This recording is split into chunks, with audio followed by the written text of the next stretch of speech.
महावीर संदेश, धर्म, आस्था, जैन संस्कृति का प्रतीक। जय जिनेंद्र। जिनशासन की शान महावीर संदेश में आपका हार्दिक अभिनंदन। आइए देखते हैं जिनशासन की खबरें। बैंगलोर मालव के श्री मुनिराज श्री हितेश चंद्र विजय जी महाराज साहिब एवं पूज्य मुनिराज श्री दिव्य चंद्र विजय जी महाराज साहिब ने आज राजेंद्र भवन किंलारी रोड से श्री सुमितिनाथ जैन श्वेतांबर संघ मागड़ी रोड पधारे। वहां पर मुनिश्री का भव्य सौम्याकर प्रवेश हुआ।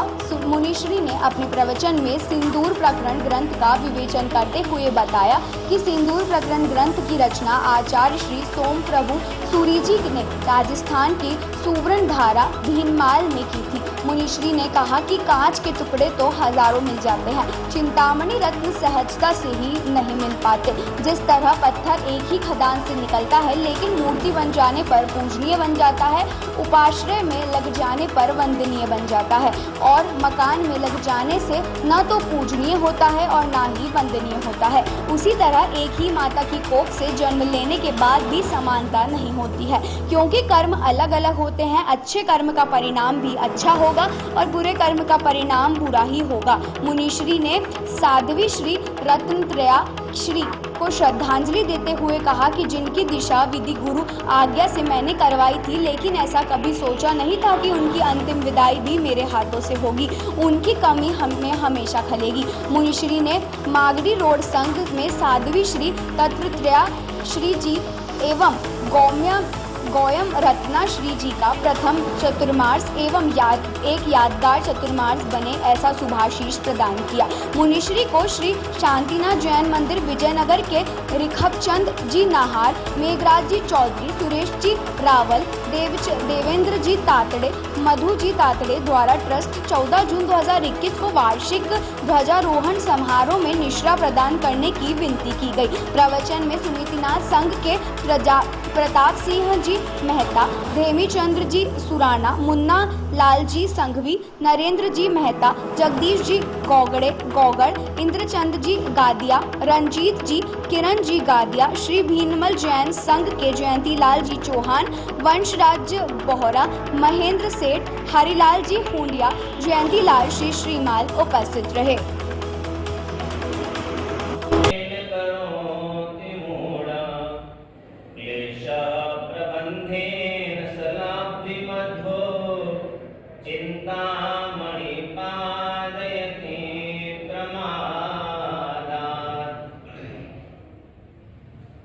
परम श्रद्धेय आचार्य भगवंत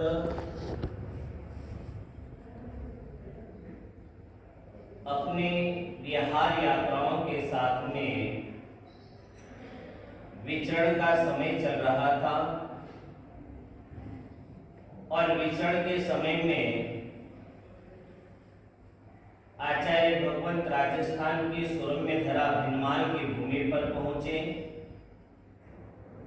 भीनमाल की भूमि पर पहुंचने के बाद में समय की कुछ अनुकूलता उनके पास में रही थी।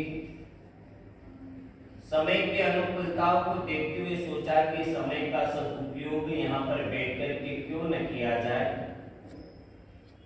ये मन में विचारधारा बना करके समय की अवधि उनके पास में थी। उस समय की अवधि का सदुपयोग करते हुए आचार्य भगवान सोम सुंदर सुरेश्वर जी महाराज साहब भीनमाल के भूमि पर विराजित होकर के उन्होंने अपने जीवन के अंदर 100 श्लोकों की रचना करी और 100 श्लोक जो सिंदूर प्रकट के नाम से ग्रंथ वर्तमान में प्रख्यात है। सिंदूर प्रकरण ग्रंथ जो है कई समुदाय में मान्यता है, मूर्ति पूजक में तो पूर्ण रूपेण उसकी मान्यता है। सोम सुंदर सुरेश्वर जी महाराज साहेब जब भीनमाल की भूमि पर बैठकर के रचना कर रहे थे, उस समय कभी कभी उस 100 श्लोकों को जाकर के पढ़ते हैं, उस ग्रंथ को जाकर के याद करते हैं। अनेक प्रकार के विचार भी अपने मन में आते हैं कि आखिर 100 श्लोकों के अंदर जाकर के इतने विविध प्रकार के विषयों को लेकर के रचना करी। सिंदूर प्रकरण के अंदर जाकर के 100 श्लोक है परंतु उन 100 श्लोकों के अंदर जाकर के देखते हैं तो मनुष्य जीवन की दुर्लभता पर भी उसमें बात आई हुई है।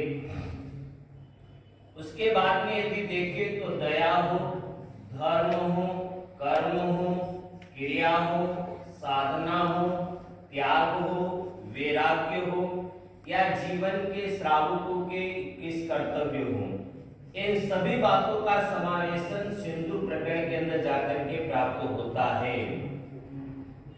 उस ग्रंथ को यदि अच्छी तरह से समझा जाए, बहुत छोटा ग्रंथ, बहुत छोटी पुस्तक है वह। विवेचन में समय पर गुरुदेव राजेंद्र श्रीश्वर जी महाराज साहब के पाठ परंपरा के अंदर तीसरे आचार्य के रूप में भूपेंद्र श्रीश्वर जी महाराज साहब हुए।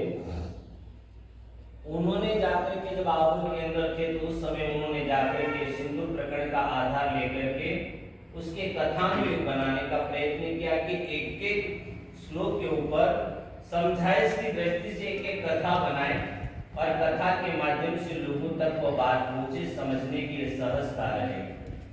तो सिंधु प्रकरण को जाकर के पत्राकार के रूप में प्रकाशित करवा करके उन्होंने अनेक प्रकार के उसके अंदर करीबन 80 कथा उसके अंदर जाकर के उन्होंने गुंफित करी। मूल रूप से बात हमें यहाँ पर समझने की यह है कि उस महान विभूति ने जो कार्य किया, समय के साथ वे कार्य करके प्रस्थान तो कर गए, परंतु उन्होंने जो रचना करी उस रचना के अंदर कभी हम चिंतन और मनन करें, बहुत सारी बातें उसके अंदर जाकर के मिल जाती है।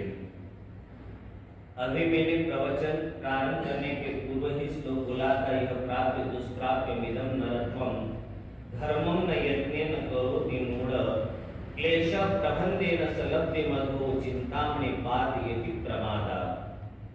जीवन के अंदर हमारा जो जीवन है मनुष्य का, यह हकीकत में चिंतामणि रत्न के समान माना गया है। कांच के टुकड़े तो हर कहीं रास्ते पर मिल सकते हैं, कांच के टुकड़े का ढेर तो कहीं पर भी दिखाई दे सकता है, परंतु रत्न सहजता से जाकर के प्राप्त नहीं हो पाते हैं। भले बड़े बड़े पहाड़ होते हैं, उन पत्थरों के अंदर से ही जाकर के रत्न निकलते हैं। आखिर ये रत्न भी पृथ्वी का एक जीव माना गया है। जमीन के अंदर से ही जाकर के पत्थर और पत्थर के अंदर से ही जाकर के, चाहे मानव हो, मूंगा हो, गन्ना हो, हीरे जवाहरात जितने भी है, इसकी उत्पत्ति का मूल इसका ये सभी जीव जो है पृथ्वी काय के अंदर कहलाते हैं और जमीन के अंदर ही जाकर के निकलते हैं। परंतु निकलने वाले हर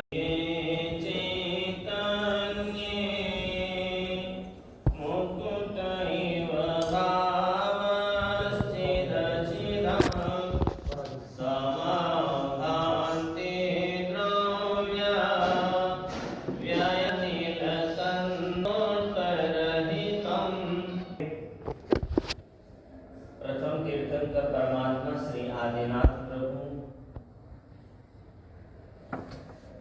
जिनकी शीतलतम छाया में श्री संग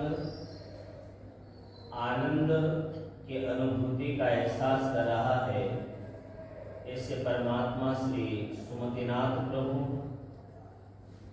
परम आराध्य पुरुषादानी श्री शंखेश्वर पार्श्वनाथ प्रभु, वर्तमान में हमारा चतुर्वेद श्री संघ जिनके शासन में चल रहा है, ऐसे शासन प्रति श्रवण भगवंत महावीर के पावनकारी पवित्रतम चरण कमलों में भाव सहित कोटि कोटि वंदना। विश्व पूज्य कलिकाल कल्पतरु भट्टारक जैनाचार्य प्रातः संध्याय स्मरणीय प्रभु श्रीमद विजय राजेंद्र श्रीश्वर जी महाराज साहेब, पाठ परंपराओं को देदीप्यमान करने वाले समस्त उपकारी आचार्य भगवंत, जीवन निर्माता परम सत्य पूज्य गुरुदेव श्री जयप्रभ विजय जी महाराज साहेब, उपकारी समस्त महान विभूतियों के, उपकारी समस्त पूज्य गुरु के, उपकारी समस्त गुरु भगवंतों के पावनकारी पवित्रतम चरण कमलों में सादर सविनय सविधि पूर्वक